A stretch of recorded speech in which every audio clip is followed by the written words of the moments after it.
Le projet de ligne à grande vitesse Tanger-Casablanca affiche un avancement global de 50% dans les phases d'études et de génie civil.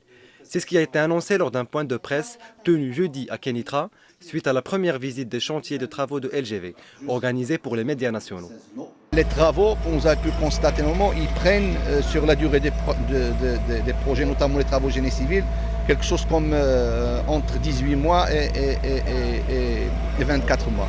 Donc sur la planification du projet par rapport au planning projet, en intégrant l'ensemble des processus, y compris les études et autres, nous sommes à 50%. En termes de travaux proprement dits, normalement nous sommes à 10%.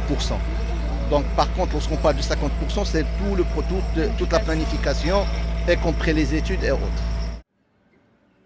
Le Oued-Sebou va connaître l'un des franchissements les plus originaux de la future ligne à grande vitesse.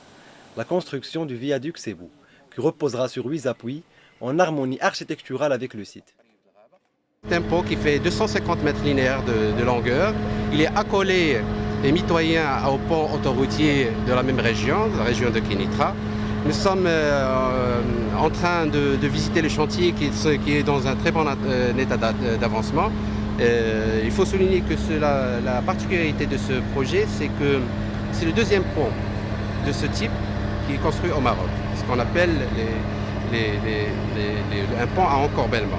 Le premier pont c'est un pont autoroutier et le deuxième pont, c'est un pont ferroviaire et c'est le premier pont ferroviaire de ce type.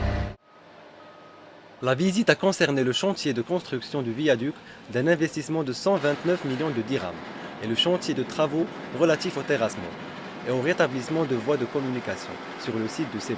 Des techniques avancées sont mises au service de ce grand chantier. On fait ce qu'on appelle des consolidations du sol par des colonnes ballastées. Ça veut dire qu'on met un squelette dans le sol par des trous dans lesquels on met du ballast que vous voyez ici, ce qui permet à ce que le sol, une fois en place, est stabilisé et qu'un train peut passer à très grande vitesse dessus sans qu'il y ait de tassement ni de variation de sol.